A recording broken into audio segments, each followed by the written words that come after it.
Estamos en Regla, uno de los poblados más tradicionales de la capital de todos los cubanos, de la ciudad de La Habana. Y estas aguas contemplaron el 3 de junio de 1847 el arribo de los primeros chinos a la isla. Con este viaje se abría el primer capítulo de la interesante y todavía inédita historia del budismo en nuestro país.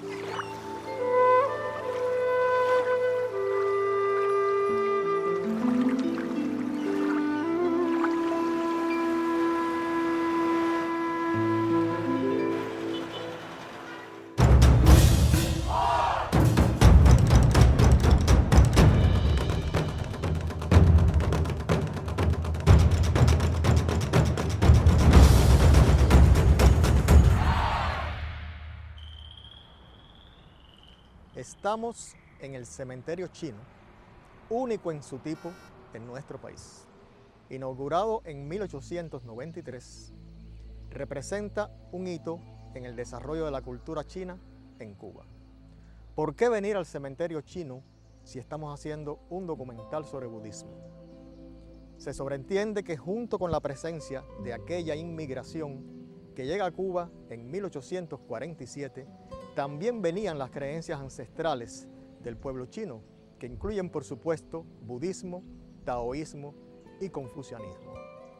Quedan muy pocos restos escritos sobre qué cosa era aquello que creían aquellos culíes, como se le denominaba a los braceros, que venían principalmente de Cantón a trabajar en las plantaciones cubanas.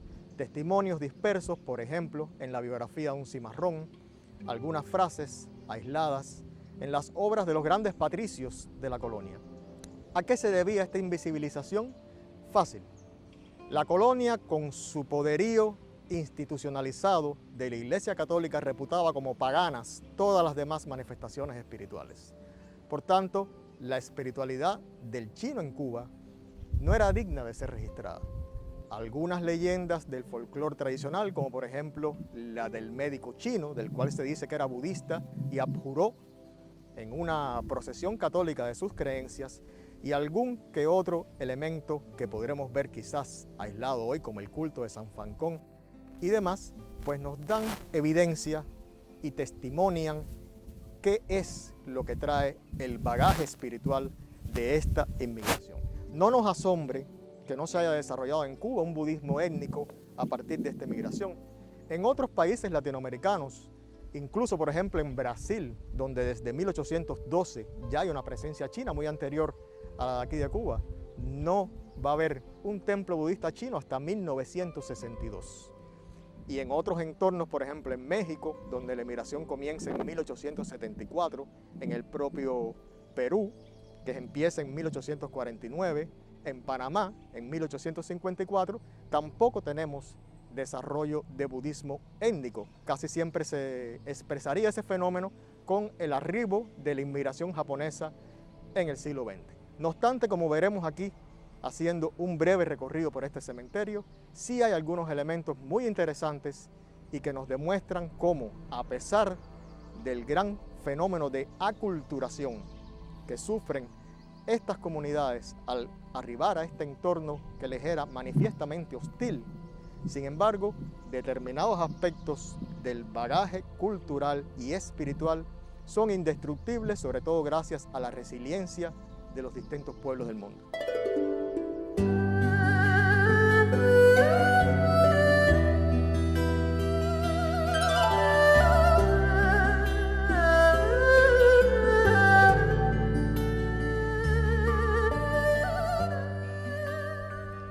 El cementerio es esencialmente católico debido principalmente a la adopción del cristianismo por los inmigrantes, pero también a los matrimonios mixtos. Los chinos, que no tenían permitido casarse con mujeres blancas, pues debían crear familias con mujeres negras, casi todas vinculadas a las religiones cubanas de origen africano y por supuesto también a la Iglesia Católica.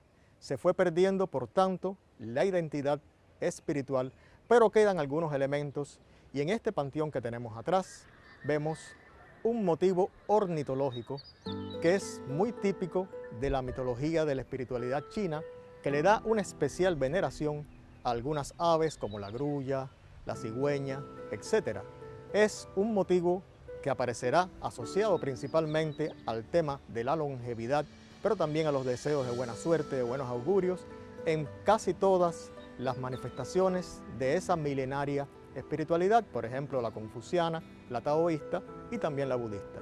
Pero tenemos una versión bastante occidental a nuestras espaldas de los leones, que suelen ser mal llamados perros del Buda, porque en ocasiones, cuando el motivo es verdaderamente asiático, desde el punto de vista iconográfico, parecerían ciertamente como canes, pero no, es un ícono que adopta el arte chino y posteriormente también la religiosidad y espiritualidad china directamente de raíces budistas. De hecho, el arte chino más antiguo carece de la presencia del león. Es un producto de la simbiosis con otras culturas por vía del Asia Central, de las trayectorias comerciales que surcaban el vasto y magno territorio chino y concretamente de la adopción del budismo como religión. De hecho, en otras latitudes, por ejemplo, en el ámbito del budismo tibetano, tenemos los llamados protectores del Dharma, los famosos Dharmapalas, y el león juega precisamente este papel. Es originalmente, en el budismo indio, un símbolo de la protección que ejercen las potencias espirituales sobre el Dharma o la enseñanza del Buda.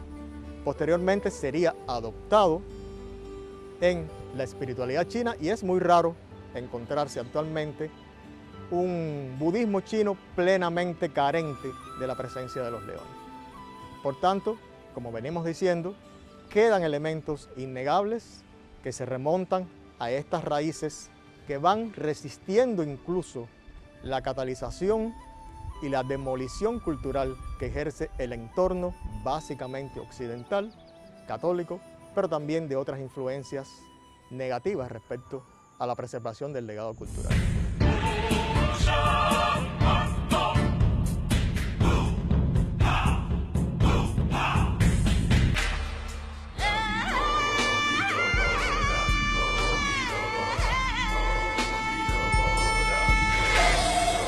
Acabamos de ver algunas de las evidencias que quedan en este cementerio sobre el culto a San Fancón, que es un numen, una divinidad híbrida, nacida del contacto directo entre lo africano y lo chino en los barracones. Hay un sincretismo, una hibridez entre la figura de Shango, del panteón Yoruba, y un general de la historia, de la mitología, de las leyendas, del folclore, de la oralidad china, que vino a Cuba y simplemente se convirtieron en grandes amigos, grandes hermanos en el pensamiento de nuestro pueblo. Por la razón, quizás, de la prevalencia de colores en las imágenes, en los íconos como el rojo, por el carácter bélico, por la asociación con el trueno. También se ha especulado sobre el hecho de que San Fancón pudiera haberse imbricado también en la leyenda del dios del trueno chino, de su esposa, que es la diosa de la centella, y que esto también pudiera tener ciertas repercusiones en el panteón afrocubano respecto a Ollá y Changó, como pareja asociada con determinados fenómenos meteorológicos. Ahora bien, en la festividad del Qingming, que en Cuba se celebra el primer domingo de abril, los chinos le rinden culto a sus ancestros, barren las tumbas, queman el dinero para que el difunto tenga en la ultratumba los bienes necesarios, una tradición que tendría mucho que ver con las de otras culturas, con lo que vemos en el antiguo Egipto, incluso también en la religión yoruba, donde se hacen también determinadas ofrendas. Ahora, es muy curioso de que se afirma por algunos estudiosos de que la práctica de barrer ese día la tumba de los ancestros tendría determinada influencia budista, ya que el Qingming originalmente es una fiesta relativa al sol y también con una connotación más bien agraria. En Cuba también se celebra esta festividad de tipo básicamente confuciano, pero con elementos, como decíamos, que incluyen ideas, elementos, pensamientos, ritos que provienen de todo ese amplísimo espectro de la espiritualidad china.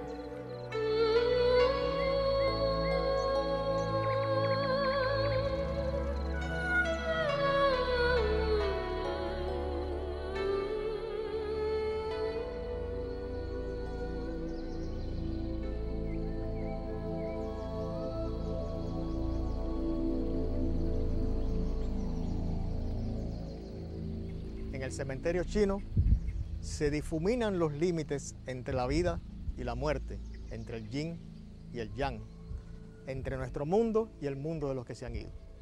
Sin embargo, la naturaleza triunfa sobre la muerte y aquí vemos el almácigo, que es un árbol también muy importante dentro de las tradiciones de nuestro propio pueblo, de nuestra espiritualidad. Un árbol fortísimo que sin embargo lleva aquí la placa con el nombre de un fallecido. Actualmente se está desarrollando aceleradamente en China el enterramiento bajo árboles para sustituir los sobrepoblados cementerios urbanos. En nuestra necrópolis china, aquí en la ciudad de La Habana, tenemos varios almácigos que también, por su dureza, por su resiliencia, son representativos en otras tradiciones espirituales de nuestro país, sembrados aquí en el cementerio como conmemoración, pero también como símbolo de renacimiento. Habíamos visto las botellas, distintas ofrendas que se colocan ya en esta espiritualidad, en esta mulatez china, cubana, española que tenemos en Cuba, en la cual es muy difícil muchas veces diferenciar exactamente cuál es la religión ortodoxa canónica que está produciendo un determinado simbolismo religioso. Se sabe que en ese osario pues vienen las personas, cantan, ponen tabacos, ponen botellas de bebida y celebran junto con sus muertos, porque es que realmente los muertos para ellos están vivos. Eso pasa en casi todas estas grandes culturas tradicionales, la africana, la asiática, y es una de las grandezas que podemos ver cuando entramos también en este cementerio.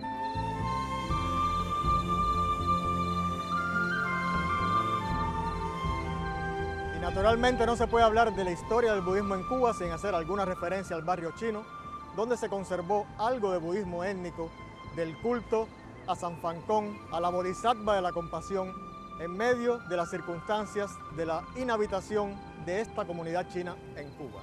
Sin embargo, tal y como se verá a lo largo de esta serie, habría que esperar a la década de los 1990 para el desarrollo oficial del budismo en nuestro país.